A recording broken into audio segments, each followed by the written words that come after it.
Hey everybody, welcome to the show. Hope everybody is well. Hope everybody's having a great week. Happy Monday. You know, last week we've been talking about the concept of narrative. I spent a lot of time thinking about it over the weekend. I had the opportunity this week to go back to the synagogue of where my grandparents prayed. They had a Yom HaShoah event. Sometimes when you speak or when you think about Yom HaShoah, it takes a few days for it to hit. And over the weekend, I was thinking a lot about what we spoke about in terms of narrative and Yom HaShoah and Holocaust Remembrance Day and the Holocaust. I've spoken about this before, but sort of all the pieces were coming together for me, and I wanted to really talk about this today, maybe even tomorrow. We'll see how much we can get accomplished.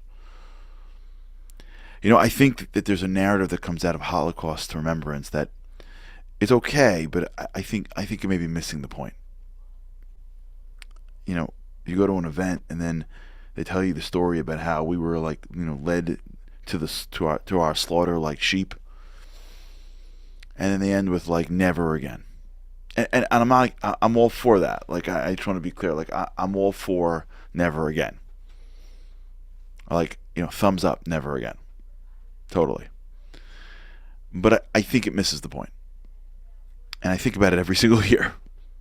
But it's just this year, and I've spoken about this before, but now this year specifically because we've been talking about narrative.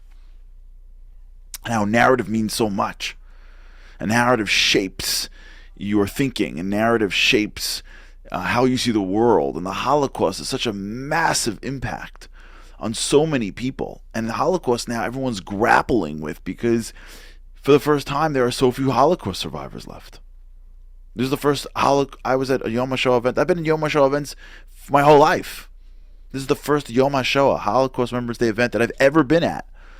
Then when the rabbi says, please light the candles in memory of those who we lost, he didn't invite up the Holocaust survivors because there were no Holocaust survivors. I never had seen that before my whole life. I've never been in an event for Yom HaShoah without Holocaust survivors. It was daunting. Now it's a legacy. It's not a human being anymore. It's a story. It's a narrative. You tell it over to somebody. The little kids today aren't going to meet the Holocaust survivors. So how are they going to keep the legacy of what happened? Now it's a narrative. It's someone's narrative. Someone's giving over a narrative called the Holocaust to someone, or else it's gone. This has moved from a human being that you know and see and hug and eat their cookies to just a story of a person. The narrative has to be right. The narrative has to be able to carry on. The narrative has to be relevant for me and you. How in the world could it not be? The most cataclysmic event in maybe, for sure, Jewish modern history. I would even argue modern history. 6 million Jews. That's insanity. A systematic approach of genocide like we've never seen at the scale. The entire war, the entire world thrown into war. Nazis over, almost. The whole world changed. This has to be relevant to me and you. But we got to get the narrative right. The narrative of the Holocaust. Now, I'm not in charge. I'm just one man, one opinion. So take it or leave it. But I think we got it wrong. I think the narrative is never again. I don't think you need the Holocaust to tell you that you should never have genocide again. I don't think we need all those people, all those deaths to remind us that genocide is wrong. We don't need that. We know what's going on around the world today, and people getting killed is wrong. If we just stop focusing on ourselves. It should be intuitive that genocide, anti-Semitism, racism, killing people because of their religion, it should sort of be intuitive to us that that thing should never happen. Ever.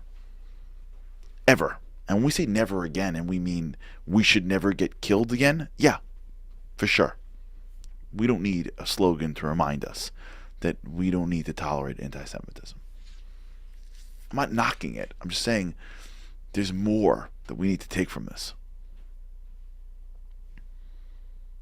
I'll tell you what I take from this.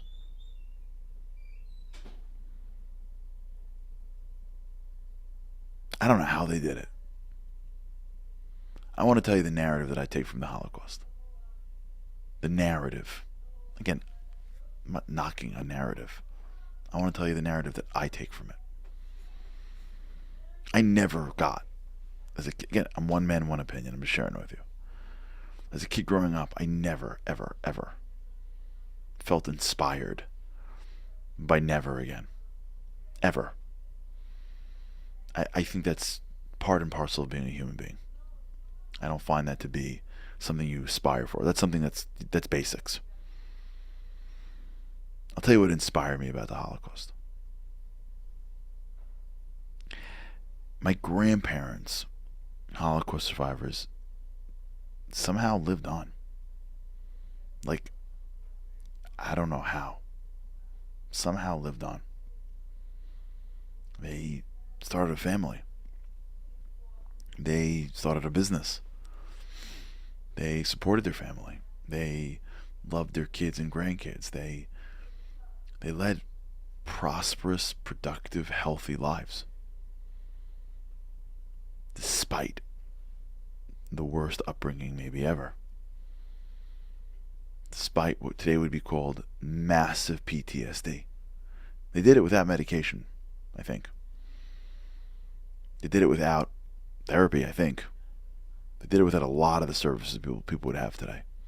And they did it. They came to a country after losing their family members. Didn't speak the language, so they didn't have that. They weren't trained because they spent the best part of their lives surviving. They didn't have healthy relationships to turn to when they started their relationships because everything they remembered about their family was marred in death.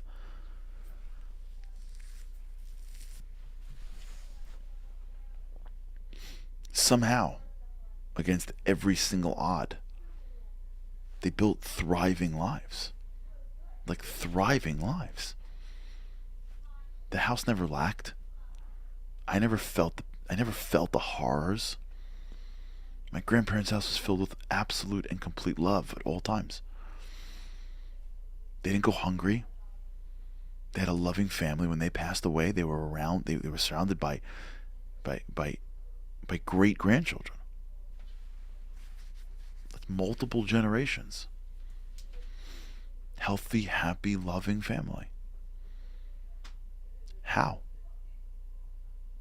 How'd they do it? That's the narrative. The narrative are, at least one of the narratives, at least the narrative that inspires me, is the narrative of the survivors, the people that carried on, the people that rebuilt. How'd they do it? Because they had this unbreakable spirit. They were survivors. They were heroes. They felt like survivors. And they had to dig to a place that most people never have to dig to. We speak about it on the show a lot. That soul, that piece of God. They had to dig there always. And they dug there. And when they got there, they used it. Unbreakable. Unbreakable. Wasn't easy. But if you ever doubt the extent of how strong that spirit is, go spend a day with a survivor and ask them how they handled a gas chamber, Auschwitz,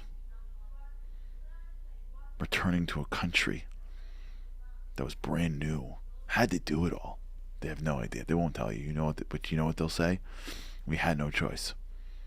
You know what they mean? I dug to my core. That's the narrative. That we're unbreakable. That when you dig deep enough, you'll find all of us is power beyond any belief. That's called a legacy that they've given us. I will talk about it. It's a big week. Yom HaZikaron, the Remembrance Day of all those Israeli soldiers that have died. Yom HaShoah, Israeli Independence Day. A lot going on this week. A lot to talk about. All right, everybody, have a great day. Remember, whatever they had to move on, you have as well. All right, have a great day, and with God's help, I can't wait to see you again tomorrow. Have a great day. Living on a lifeline, the world doesn't ever seem to change. Looking for the sunshine, but you're caught up in the rain. It's like your eyes are wide open, but you cannot see. You're watching life pass you by like 1, 2, 3. Walking in destruction, the winds of life blur your vision. All the devastation forever feels like you're on the run. It's time. No one else can set you free. You're locked inside, and only you have got the key.